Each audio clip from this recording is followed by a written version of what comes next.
পারিবারিক মামলাটি টাকার বিনিময়ে তুলে নেওয়ার জন্য রাজশাহী জেলা বিএনপির আহ্বায়ক আবু সাইদ সাদ ও তার ক্যাডার বাহিনী আমাকে চাপ দিয়েছে।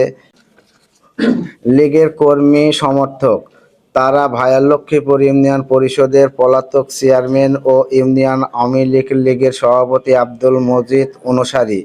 একসময় চেয়ারম্যান আব্দুল মজিদ 9 বিঘা জমির বিনিময়ে মামলাটি আপোস করে নিতে আমাকে চাপ দিয়েছিলেন, কিন্তু আমি রাজি হইনি।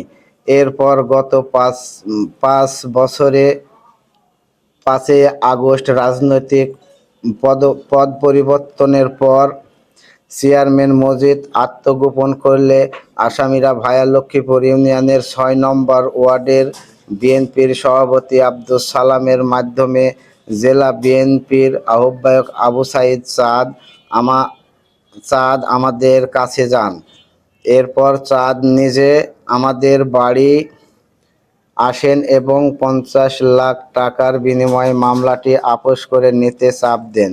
আমি রাজি না হলে চাঁদের সমর্থকরা ভয়ভীতি দেখান। এরপর থেকে আমি নিরাপত্তার সংকটে আত্মগোপনে আছি।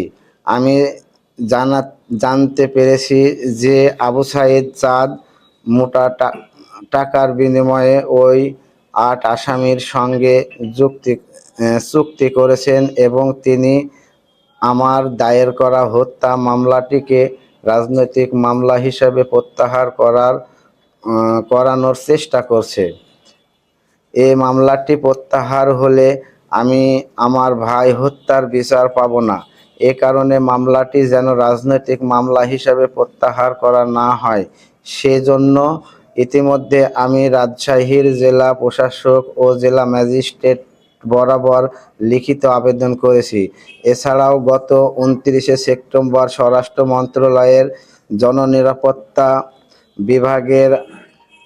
বিভাগের আইন 1 শাখায় লিখিতভাবে আপত্তি জানিয়েছি। আমার আবেদনে সুপারিশ করেছেন রাজশাহী মহানগর বিএনপির সাবেক আহ্বায়ক অ্যাডভোকেট এরশাদ আলী ঈশা। তাছাড়াও আবু সাইদ চাঁদ যেন টাকার বিনিময়ে আওয়ামী লীগের কর্মী সমর্থকদের মামলা প্রত্যাহারের জন্য জোর সুপারিশ করেছেন।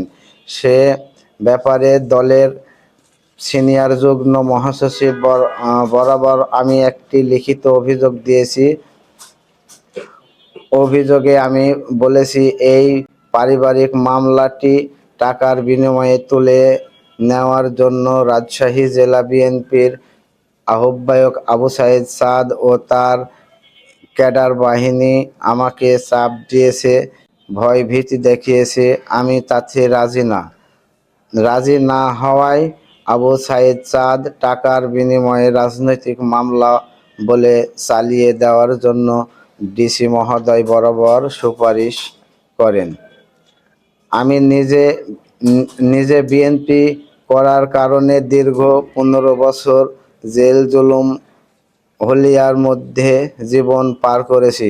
5ই আগস্টের পর এখনো যদি ন্যায় বিচার থেকে বঞ্চিত করার জন্য আবু সাইদ চাঁদের মতো নেতারা কাজ করেন, তাহলে দল ও দেশ কোথায় যাবে আমরা জানি না।